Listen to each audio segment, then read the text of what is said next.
খাওয়া খাওয়া খাওয়া, শুধু খাওয়াই নয়, আজকে ছিল বইমেলার অনুষ্ঠান আর বাচ্চাদের নাচেরও অনুষ্ঠান। আজ আমি চলে এসেছিলাম আমার সেই ছোট্টবেলাকার একদম স্কুলে, গ্রিন ভিউ স্কুলে। দেখো এখানে আজকে গ্রিন ভিউ স্কুলে ছিল ফুড ফেস্টিভ্যাল। কত ধরনের খাবার এখানে বসেছে, আর আন্টি কিন্তু দই বড়া বিক্রি করছে।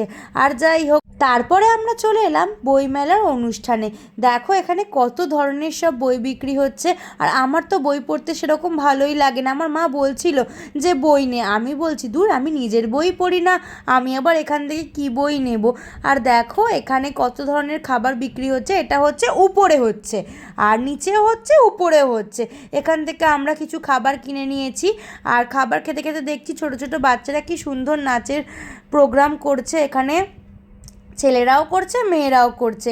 আর এখানে আমি, মা, কাকিমা, বোন সবাই মিলেই গিয়েছিলাম।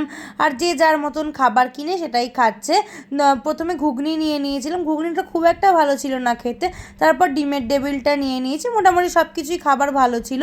তারপরে চলে এলাম আন্টির দোকানে। তারপরে এসে দেখছি আন্টি দই বড়া বিক্রি করছে। আর এটা খেতে সত্যি এত সুন্দর হয়েছিল না, কি বলবো। তারপরে এখানে লাস্টে খেয়ে নিলাম পাটিসাপটা। পাটিসাপটা খেয়ে দিয়েই আমি আমার ফুড ফেস্টিভ্যালের ভ্লগটা এখানেই শেষ করলাম। সবাই ভালো থেকো, বাই।